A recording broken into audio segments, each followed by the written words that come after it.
percusión y auscultación, pero en casos excepcionales se puede llegar a realizar. ¿Qué es lo que vamos a ver en la inspección? Primero vamos a empezar con cráneo. Entonces, la inspección es el primer paso que se realiza en un examen físico. Esto se lo puede realizar con el paciente sentado o con el paciente en decúbito, con la cabeza descubierta y con el lugar donde tenemos que realizar tiene que tener muy buena iluminación. Entonces, primero vamos a evaluar la forma. La forma normal del cráneo es ovalada, simétrica. Eh, para esto vamos a sacar lo que es el índice cefálico para ver las diferentes variaciones que puede llegar a haber. Entonces, ¿cómo sacamos el índice cefálico? El índice cefálico es el diámetro transverso dividido sobre el diámetro anteroposterior por 100. Entonces, como el diámetro transverso lo vamos a medir de entre los parietales y el diámetro anteroposterior, que es del punto anterior de la frente hasta el punto posterior, que va a ser el occipucio. Lo normal es que el índice cefálico sea de 75 a 80 centímetros. Ahora, cuando lo normal es mesocefalia, normocéfalo, el índice cefálico está de 75 a 80 centímetros. Se dice dolicocefalia cuando el índice cefálico es menor a 75 centímetros. En este caso, es un cráneo alargado en sentido antero-posterior. Y esto se puede dar frecuentemente en lo que son en los prematuros, como acá se ve, es un cráneo alargado en sentido antero-posterior. Posterior a esto tenemos la braquicefalia, que es cuyo índice cefálico va a ser mayor a 80 centímetros, perdón, y este es un cráneo corto. Entonces es un cráneo mucho más ancho que el largo, tiene tendencia a ser más redondeado. Posterior a esto tenemos la plagiocefalia, que es un cráneo asimétrico, un cráneo oblicuo asimétrico, es decir, como acá una mitad es simétrica y la otra mitad es oblicuo asimétrica. Generalmente puede ser postural o por el cierre prematuro de las craniosinostosis. La turricefalia es un crecimiento en altura del cráneo, tiene forma de torre. La escafocefalia es un cráneo estrecho, alargado, en forma de barco, algunos lo dicen, y es común por el cierre prematuro de la sutura sagital. A la inspección también vamos a ver lo que es el tamaño del cráneo. Aquí vamos a encontrar dos variaciones principales. Una es la microcefalia, cuando el perímetro craneal, o sea, la circunferencia de la cabeza, es menor en relación a la edad o el sexo. Como en este caso, el tamaño normal del bebé debería de ser este, pero es mucho más pequeño en relación a su edad del bebé. También esto se puede dar por malformaciones congénitas, síndromes genéticos o daño cerebral prenatal. La macrocefalia es un perímetro craneal mayor de lo normal en relación a la edad y el sexo, es decir, un cráneo mucho, en este caso en el bebé sería, si este es su tamaño normal, entonces sería mucho más grande. Un ejemplo claro es la hidrocefalia, en los hematomas subdurales, tumores o cuando hay un crecimiento óseo excesivo. Otro aspecto que vamos a evaluar en la inspección es la postura del cráneo. La postura cefálica se va a evaluar observando lo que es la alineación de la cabeza respecto al eje corporal. Las alteraciones que podemos llegar a ver aquí es la anteflexión, que va a ser la inclinación hacia adelante. Puede observarse en los pacientes con enfermedad de Parkinson, que generalmente tienden a llevar su cabeza hacia adelante. También en lo que es en la rigidez cervical. La retroflexión es cuando la cabeza está inclinada hacia atrás y puede asociarse a enfermedades que estén relacionadas a rigidez de nuca o enfermedades neurológicas. Y la lateralidad, que es la inclinación lateral, que puede estar asociada a una tortícolis, o una compensación visual. El estado de la piel y los anexos. Bueno, aquí vamos a evaluar lo que es a las alopecias, las cicatrizales, las no cicatrizales, la coloración, las lesiones, si hay cicatrices, si hay hematomas, también la implantación y la distribución del cabello. También los anexos, la presencia de las glándulas o folículos pilóseos y los sebáceos. También aquí podemos llegar a observar signos clínicos, como es el signo de Butler, que es la equimosis retroauricular detrás del pabellón auricular, que nos va a sugerir lo que es fractura de la base del cráneo, y los ojos de mapache, que es la equimosis periorbitaria bilateral, que puede estar también asociado a fractura de base de cráneo, pero de la fosa anterior. A la palpación, entonces la palpación debe realizarse de manera suave, se debe explorar lo que es en toda su expansión a lo que es el cráneo, se debe ver si hay la presencia de prominencias, si se desencadenan puntos dolorosos al realizar la palpación y también si hay la presencia de pulsaciones. Entonces evaluamos lo que son los relieves óseos, si hay dolor a la palpación, irregularidades, depresiones, prominencias anómalas que se pueden llegar a ver, suturas y las fontanelas, en este caso la integridad de las suturas. Esto en los adultos casi no se realiza, sobre todo en lo que es en los niños. Las partes blandas, si hay tumefacciones, si hay hematomas, si hay celulitis y consistencia ósea. La celulitis generalmente se va a acompañar de dolor, rubor, calor, tumor. Las arterias temporales. Se puede hacer la palpación de la arteria temporal, sobre todo esto en personas mayores que sufren de cefalea y tienen alteración de la agudeza visual. Entonces, en esas personas se tiene que realizar la palpación de la arteria temporal superficial. En la percusión no se hace como parte de rutina en el examen de cráneo, ya que este se llega a realizar, pero en casos específicos. Aquí en la percusión en el cráneo se puede dar lo que es el signo de Chebostek, en donde se va a percutir eh, la mejilla para observar si hay un espasmo facial. Entonces, aquí se percute lo que es el nervio facial en la región mesentérica y se va a producir lo que es la contracción involuntaria de los músculos faciales, y esto es indicativo de hipocalcemia. Puede ser pregunta de examen. El signo de Masewen se percute, se hace una percusión sobre el cráneo, especialmente sobre la región parietal, y que se produce un sonido de vasija quebrada o un sonido timpánico, generalmente se da en la hidrocefalia o por la separación de las suturas. La auscultación tampoco se incluye en el examen físico de rutina de cráneo, pero se puede realizar cuando se sospecha de una malformación arteriovenosa. El objetivo es detectar soplos o ruidos vasculares anormales que pueden estar presentes en las malformaciones arteriovenosas, en los tumores vasculares y en los aneurismas. En este caso, el aneurisma creo que va a presentar lo que es frémito y soplo auscultatorio.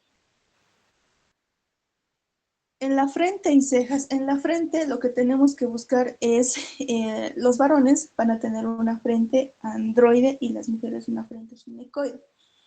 La frente tiene que ser, puede ser olímpica, puede ser amplia o puede ser prominente. Lo que vamos a observar en la frente es la presencia de las arrugas, que esto tiene que ser de manera bilateral. Ahora, cuando hay la desaparición unilateral de los pliegues o las arrugas de la frente, se tiene que sospechar de una parálisis periférica del nervio facial. ¿Cómo evaluamos esto? Le pedimos al paciente que levante su frente. Entonces, el paciente solo va a levantar una sola frente y la otra no. La conservación de los pliegues, en este caso, como se ve acá, los dos lados están normales, pero en la parte inferior de la cara tiene lo que es una parálisis facial, en este caso central. Cuando solo es la mitad de la cara, en la parte inferior de la cara es una parálisis facial central. Cuando es toda mi cara, ya sea del lado izquierdo o del lado derecho, es una parálisis facial periférica. Entonces, en las cejas tenemos que ver la implantación de lo que es la cabeza, cuerpo y cola de la ceja.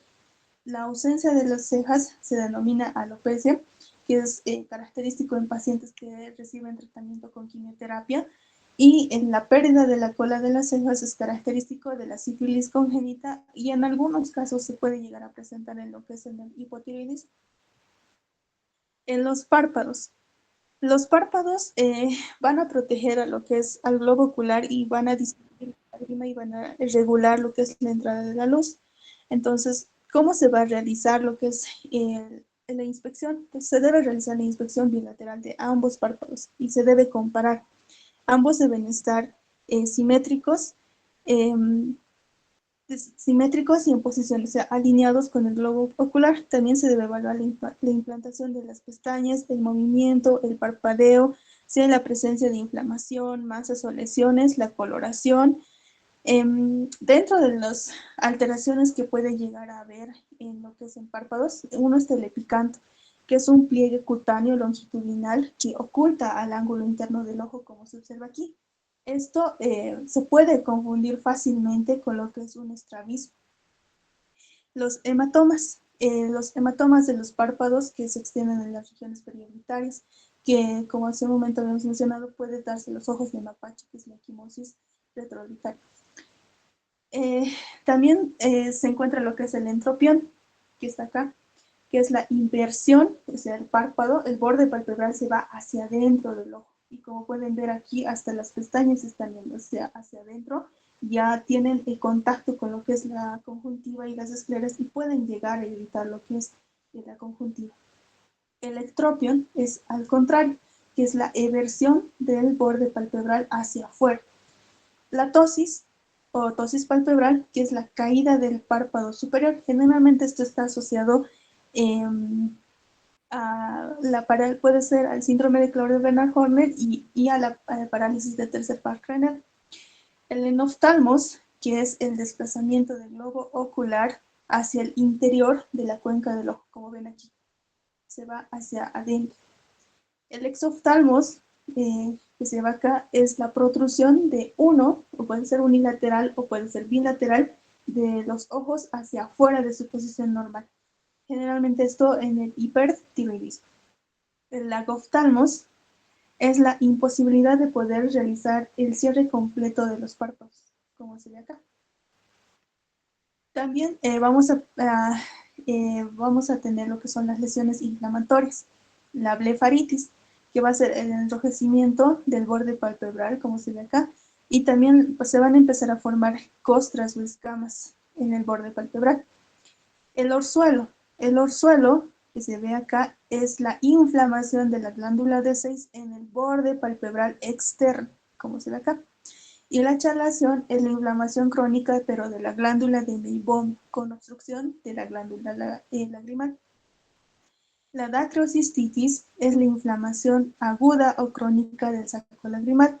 En la dacrocistitis, los pacientes no van a poder realizar lo que es la emisión de las lágrimas, porque el saco lagrimal está obstruido. Estos pacientes generalmente tienden a apretarse lo que es este saquito que se forma acá, y el saco lagrimal se inflama, entonces tienden a apretarse, si sale líquido purulento, puede salir líquido transparente. Cuando se obstruye es de muy mal pronóstico, cuando ya no ni sale líquido nada. El santelesma es la acumulación de lípidos, o sea, es decir, de grasa, ya sea en el párpado superior o en el párpado inferior. Bueno, ahora ya vamos a evaluar lo que son los ojos. La conjuntiva. La conjuntiva es una membrana que es transparente, elástica, hidratada y consta de tres partes, que es la conjuntiva la conjuntiva vulvar y la conjuntiva del fornix. En conjuntiva, en nuestro medio se ven dos principales patologías, que es la pingüécula, y bueno, todos le dicen tengo carnosidades o tengo, ¿qué dicen? Se me fue el nombre, pero es la pingüécula. Entonces, la pingüécula va a ser la pequeña elevación amarillenta situada en la conjuntiva, como ven acá, hacia el ángulo interno de la córnea, se va a dirigir hacia la córnea, pero no va a rebasar el limbo esclerocorneal. El limbo esclerocorneal es el límite entre la esclera y la córnea. Entonces, esto es una pingüécula y en nuestro medio la mayoría de las personas lo tiene porque como el ambiente es seco, entonces tendemos a desarrollar más esta patología. El terigio. El terigión ya es una pingüécula, pero que invade ya la córnea y es de forma triangular con bases de la córnea. Entonces, como ven aquí, ya rebasa el limbo esclerocorneal. La quimosis es un edema con brillo y aspecto turgente de conjuntiva vulvar, como se ve acá.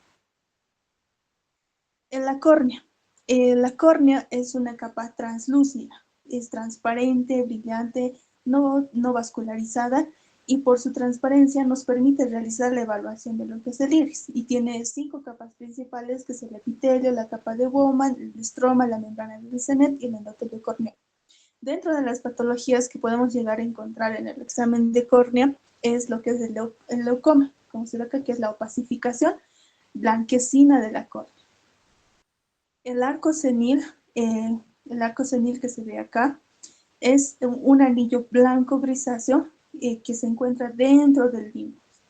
Y el anillo de Kaiser-Fleischer es de color es una banda, como ven acá, puede ser parduzco, puede tener aspecto verdoso en el limbo. Justamente se encuentra en el limbo. Esto debido a la acumulación elevada de cobre o en la enfermedad de Wills. El queratocono El queratocono es la protrusión cónica, como se ve acá, de la parte central de la córnea. Y en nuestro medio, un estigmatismo puede llegar a producir lo que es un queratocono. No llegar a producir, pero se tendría que sospechar de un queratocono. La pupila, las pupilas normales tienen que ser céntricas, circulares y simétricas, y miden de 2 a 4 milímetros. Hay un mnemotécnico para recordar lo que es cómo es en norma la pupila, o sea, cómo tiene que estar de manera normal, que es PIRLA, que significa pupilas isocóricas reactivas a la luz y a la acomodación. En acá evaluamos 3 reflejos, que es el reflejo fotomotor, el reflejo consensual y el reflejo de acomodación o de convergencia. El reflejo fotomotor, que va a producir la contracción, es decir, la miosis de la pupila cuando éste se expone a la luz. Entonces se va a iluminar a la pupila, ya sea desde la parte lateral, y se observa si la pupila se contrae como una respuesta directa. Esto por 2 vías, por la vía aferente, que va a ser por el nervio óptico, y la vía eferente, que va a ser el nervio oculomotor. El reflejo consensual, que es la contracción de la pupila contralateral. Nosotros vamos a estimular un lado y tiene que haber la misma respuesta en el otro. Entonces, implica la integridad del sistema óptico y del núcleo parasimpático del tercer par craneal principalmente. El reflejo de acomodación o de convergencia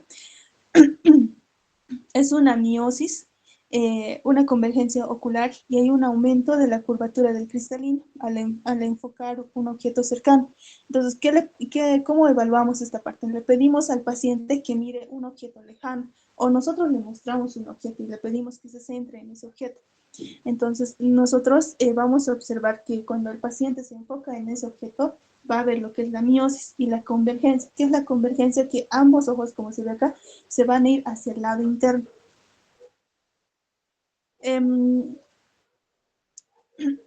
Después vamos a evaluar lo que es el tamaño, la forma y la simetría de lo que es la pupila.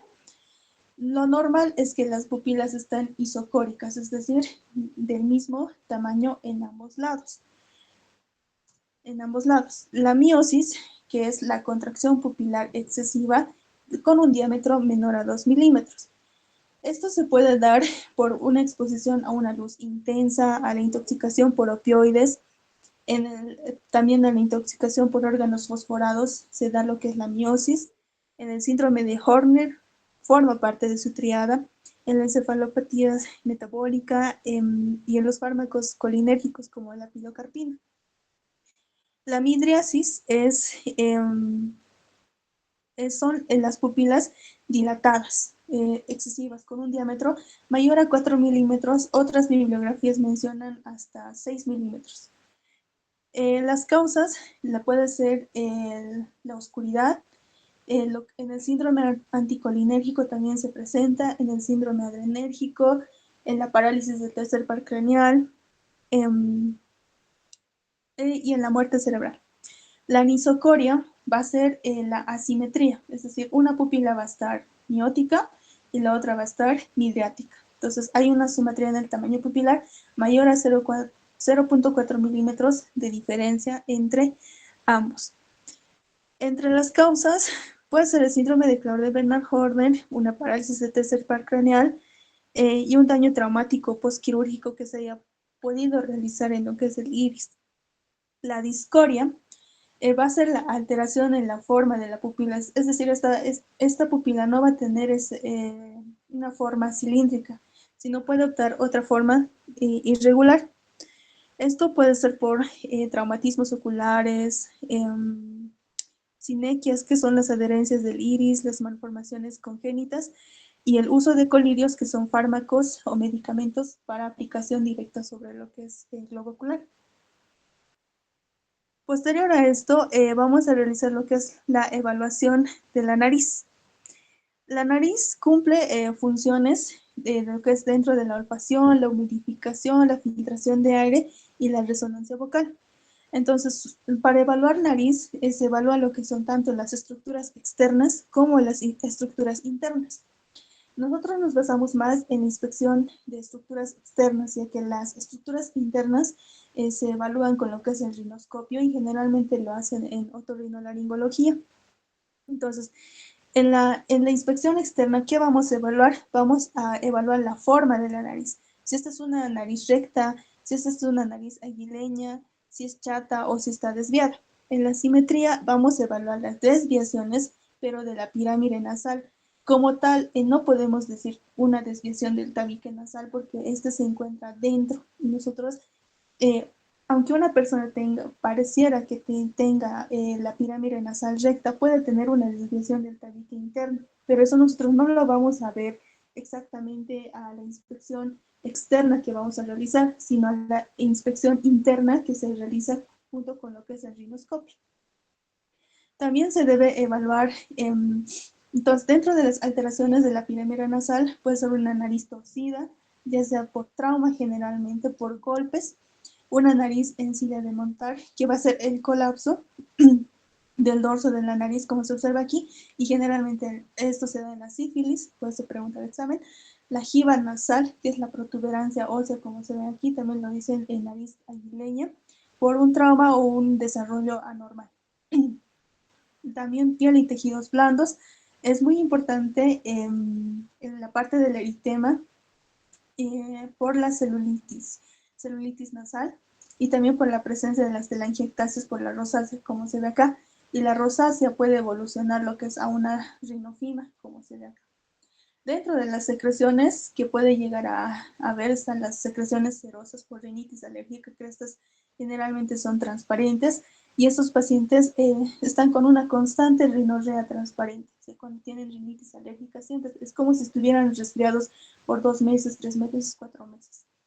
Purulentas, la sinusitis o por cuerpos extraños, y hemáticas por las epistaxis, que es el sangrado por la nariz, y que generalmente suceden por traumas. La inspección de lo que es de la boca. Bueno, la boca se va a dividir en estructuras anatómicas, como es los labios. Vamos a evaluar labios, vamos a evaluar encías, la mucosa yugal, el paladar blando duro, la lengua. Entonces, primero vamos a evaluar labios. Entonces, ¿qué tenemos que ver? Los labios en parte nos van a reflejar el estado general, nutricional e inmunológico del paciente. Dentro de las alteraciones en la coloración de los labios, vamos a encontrar lo que es la palidez, como se ve acá, que podría darnos un dato de que el paciente podría estar con una anemia moderada severa. La cianosis, como se ve acá, la coloración azulada por aumento de la hemoglobina reducida mayor a 5 gramos de cilitro. Las máculas pigmentadas, como se ve acá, las máculas pigmentadas más una mucosa bucal y manos, junto que tengan máculas, nos estaría dando lo que es el síndrome de Peutz-Jeghers. Las lesiones tumorales, un carcinoma del labio o una placa ulcerosa que no cicatriza, ya nos puede estar dando de que esta lesión ya es una lesión maligna. Cuando lleven dermato van a ampliar un poco más esta parte. Las lesiones herpéticas pueden llegar a ser microvasculares, racemadas y dolorosas y pueden evolucionar a costra. Bueno, todavía no es una costra, pero son pequeñas lesiones microvesiculares.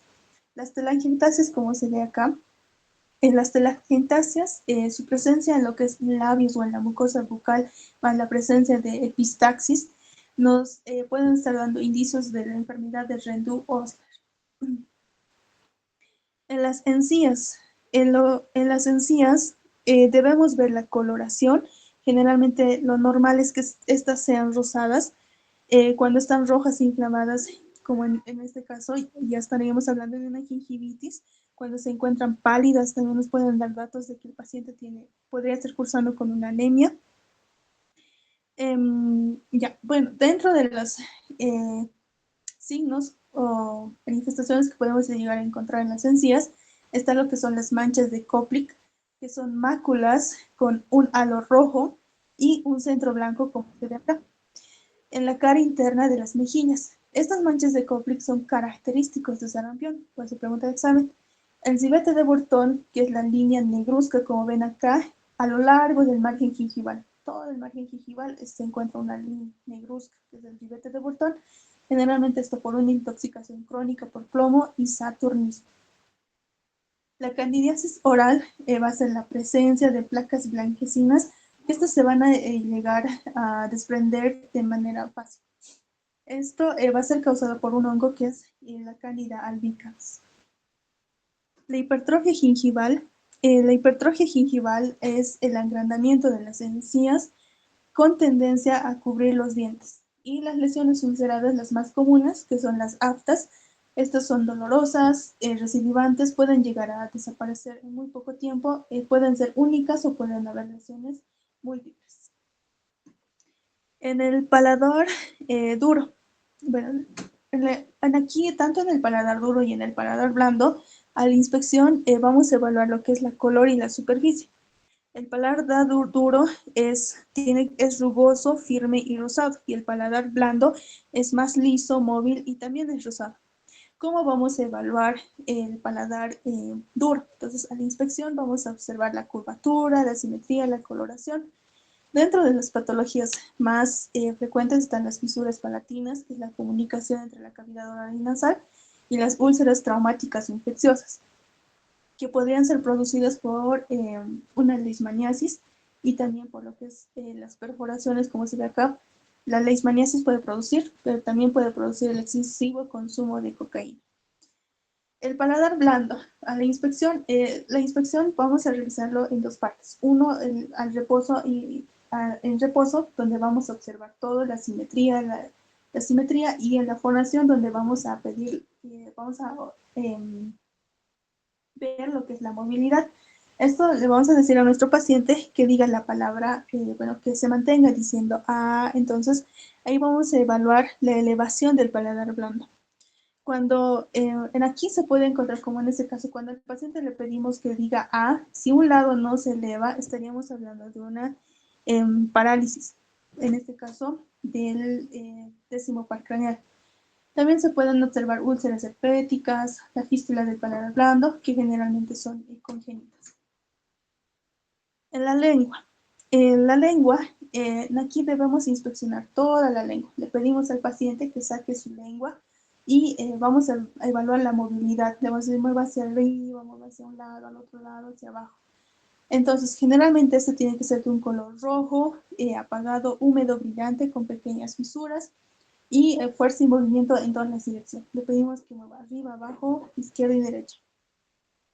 La macroglossia es una lengua grande que se va a observar generalmente en el síndrome de Down, y el carcinoma de lengua, que es el cáncer de lengua, que es una úlcera indurada que generalmente va a estar vinculada al hábito tabáquico. Bueno, hay diferentes tipos de lengua. Entre ellas está lo que es la lengua depapilada. ¿Por qué depapilada? Porque ya no va a tener lo que son la presencia de las papilas filiformes y la superficie de la lengua se va a encontrar totalmente lisa y brillante. Esto puede ser por un déficit nutricional, por una anemia ferropénica o una candidiasis atrófica crónica también puede llegar a producir esto. La lengua saburral que es la acumulación de una capa blanquecina amarillenta en otros casos, compuesto por restos celulares, bacterias, alimentos y detritos. La causa es la deshidratación. Cuando nosotros vemos al paciente, vemos que saque la lengua, puede ser deshidratado, también por el reflujo gastroesofágico, una mala higiene oral y también puede ser por una fiebre tifoidea. La lengua escrotal o fisurada, como se ve acá, es un trastorno benigno que se caracteriza por la presencia de fisuras, como se ve acá. Pueden ser profundos en la superficie de la lengua, entonces esto le da una textura rugosa a la lengua. Generalmente puede ser por alcoholismo o de manera idiopática, sobre todo en adultos mayores. La lengua geográfica es un trastorno benigno inflamatorio de la lengua en donde se van a observar áreas de papiladas y estas áreas tienden a migrar con el tiempo. Si estaba aquí puede aparecer más en el dorso de la lengua o volver al mismo lugar. Entonces se le dice geográfica porque forman estas áreas. La lengua magenta o la glositis de Hunter va a ser la coloración rojiza intensa o violácea de la lengua. Esto también va a tener una superficie lisa, húmeda y dolorosa. La causa principal va a ser la deficiencia de la riboflavina y la vitamina B2. La lengua vellosa, que va a estar, como no sé si se observa, pero hay un alargamiento y la hipertrofia de las papilas filiformes. Entonces van a adquirir ese aspecto piloso y la coloración no siempre puede ser esta, puede ser blanca, puede ser amarilla o puede ser negra y generalmente se le asocia con la lengua negra. Las causas, pues el uso prolongado de antibióticos y corticoides y también en pacientes inmunodeprimidos como en el VIH. La melanoglosia, que es la lengua negra, que se va a asociar generalmente a lo que es a una lengua vellosa. Esta va a estar caracterizada por la pigmentación negra o marrón en el dorso de la lengua. Las causas, la acumulación de pigmentos, ya sea por tabaco, café, y el uso de antibióticos, específicamente el linezolid, y una mala higiene oral puede llegar a producir una lengua negra o melanoglosia. La lengua calva es una variante de lo que es de la lengua de papilar, pero en aquí ya va a haber la total desaparición de las papilas linguales. La superficie va a ser totalmente lisa y brillante y un color rojo más intenso que en la lengua de papilar. Las causas va a ser la anemia megaloblástica severa por un déficit sobre todo de la vitamina B12 o el ácido fólico, la anemia perniciosa y la pelagra, que también es una deficiencia vitamínica. Bueno, dentro de las glándulas salivales, a la inspección externa, tenemos que observar la simetría facial, como por ejemplo aquí hay la hipertrofia de la glándula parótida. Entonces, solo vamos a poder evaluar dos glándulas, que es la glándula parótida y la glándula submandibular. Estas incluso las podemos llegar a palpar. Dentro de las alteraciones que podemos llegar a encontrar es la hipertrofia de la glándula parótida, lo que más se va a observar ya sea por un proceso infeccioso como la parotiditis o una litiasis del conducto de Stenn. Va a haber la tumefacción aguda intermitente que va a llegar a desaparecer con rapidez y también los tumores parotídeos que no generan dolor, pero sí tienen una consistencia aumentada. En los oídos, bueno, en oídos,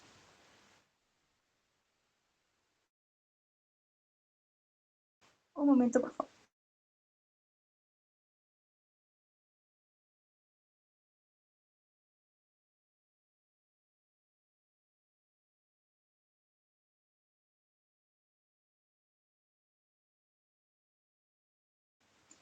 Perdón. Bueno, dentro de los oídos tenemos que evaluar el sitio de implantación. Lo normal es que el oído esté implantado a la altura, en su parte superior a la altura de la ceja, en el canto externo del ojo y en la parte inferior a la altura del borde de la nariz.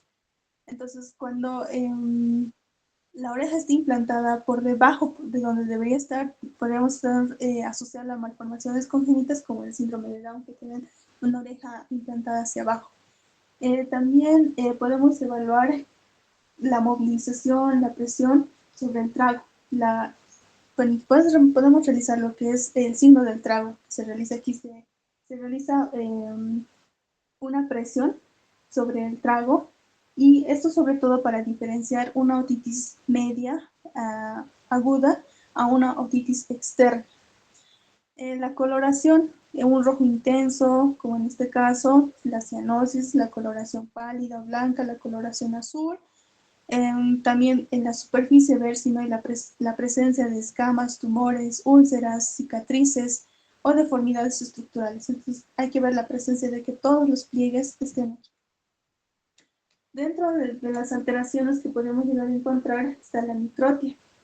La microtia, que es una malformación congénita que se va a caracterizar, como en este caso, por el desarrollo incompleto o la ausencia parcial de la oreja, que es una oreja pequeña. La macrotia, que es un aumento anormal del tamaño, como en este caso, del pabellón auricular, pero la estructura morfológica de la oreja es normal, solo es mucho más grande. Dentro de los distintos, bueno, uno de los distintos tipos de oreja está la oreja empanada, como se ve acá, o en coliflor. Este se va a caracterizar porque esta va a estar engrosada, va a ser irregular, va a tener un aspecto arrugado y generalmente se da en personas que practican lo que es el box o la lucha libre. La miasis ótica, como se ve acá, es la infestación del conducto auditivo externo por las larvas de las moscas, que le van a depositar sus huevos justamente en el conducto auditivo externo. El tratamiento es con antimicóticos y gotas ópticas, pero casi no se resuelven de manera rápida porque el oído es un ambiente húmedo y es favorable para ellos. El tubérculo de Darwin. Hola.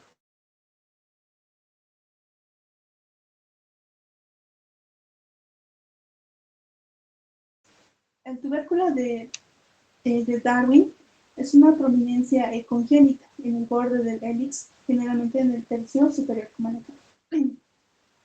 Es una prominencia benigna, así no, es más de la parte estética. También se puede realizar lo que es la inspección del conducto auditivo externo y ver si hay la presencia de secreciones. La otorragia, como se ve aquí, que es la salida de sangre por el conducto auditivo externo. La otorraquia, que es la salida del líquido cefalorraquídeo, que va a ser transparente. Y la otorrea, que es la salida de secreciones, como en este caso, purulentas, puede ser pus o puede ser moco. Otro signo que podemos observar a nivel de los oídos es el signo de Frank o el surco coronario, como lo llaman.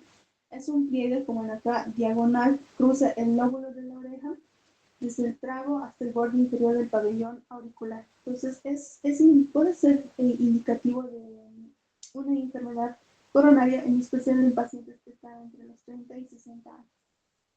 En el examen semiológico también se realiza para la observación de lo que es la membrana timpánica y la evaluación del conducto auditivo externo.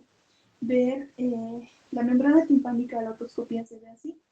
Entonces, generalmente alrededor existe lo que es serum, podemos encontrarnos con tapones de serum aquí, o como en este caso, las miasis, que eso también se puede observar con otoscopía.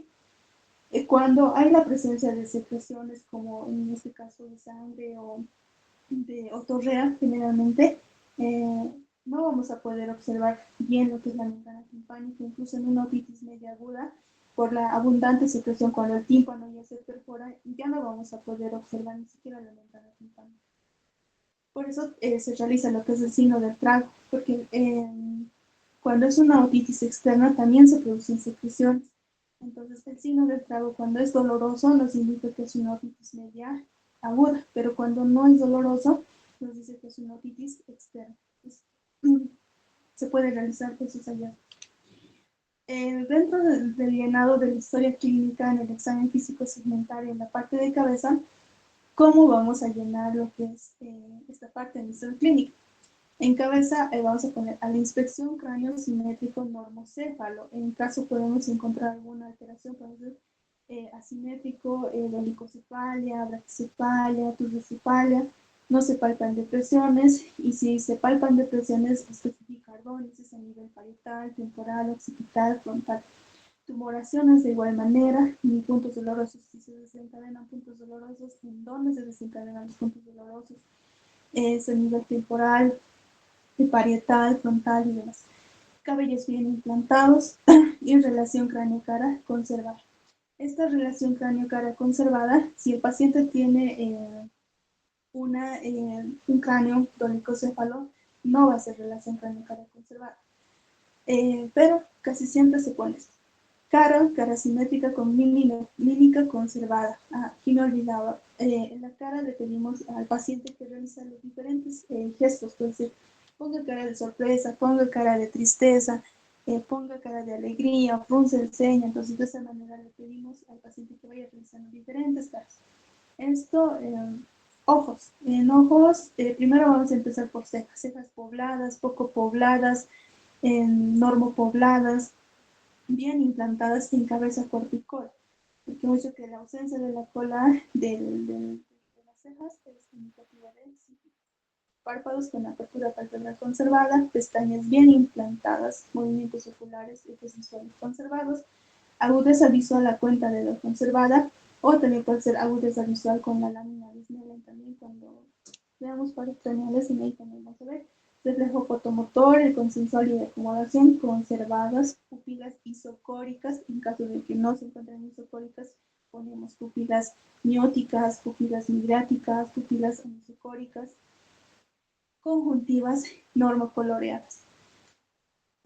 Oídos, pabellones auriculares simétricos, bien implantados, conducto auditivo permeable, sin deformaciones, agudeza auditiva conservada, sin presencia de puntos dolorosos. Aquí también, para ver si hay presencia de puntos dolorosos en oídos, podemos palpar en la parte anterior del pabellón auricular y en lo que es en la región de la mastoides. La nariz, pirámide nasal simétrica, huesos propios de la nariz bien implantados, fosas nasales permeables. ¿Cómo vemos que las fosas nasales están permeables? Primero, evaluamos por lado. Cerramos una fosa nasal y le pedimos al paciente que haga la acción de respirar. Entonces, si están permeables, no se van a escuchar así como congestionadas. Entonces, hacemos eso en ambos lados. Sensibilidad olfatoria conservada. Le pedimos al paciente que reconozca un olor, ya sea del café, por ejemplo. La boca, labios simétricos, comisuras labiales simétricas o pueden ser asimétricas por una parálisis facial.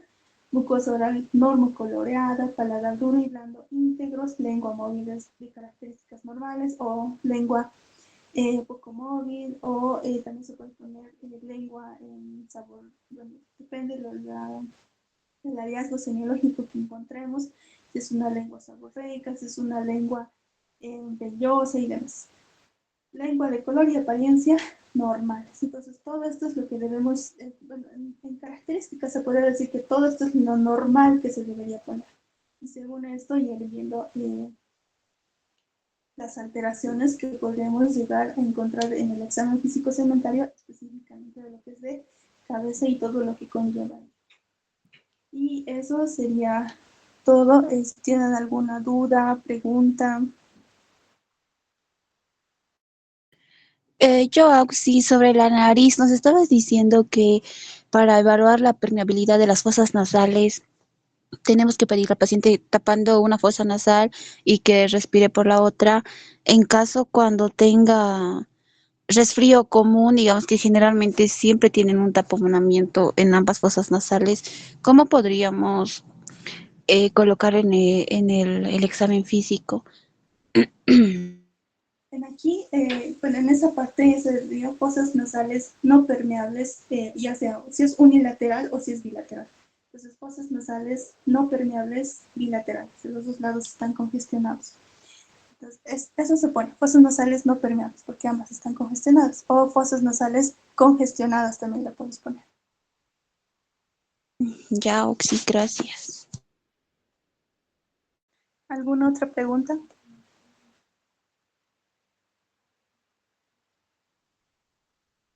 Bueno, si no hay ninguna otra pregunta, tengo entendido que su parcial va a ser el 8 de mayo, ¿verdad? Eh, Vamos a realizar lo que es un banco de preguntas como un preparcial para que vayan repasando. Pues, en la otra semana ya les voy a mandar para que vayan repasando. Bueno, eso sería todo por el día de hoy y muchas gracias a todos.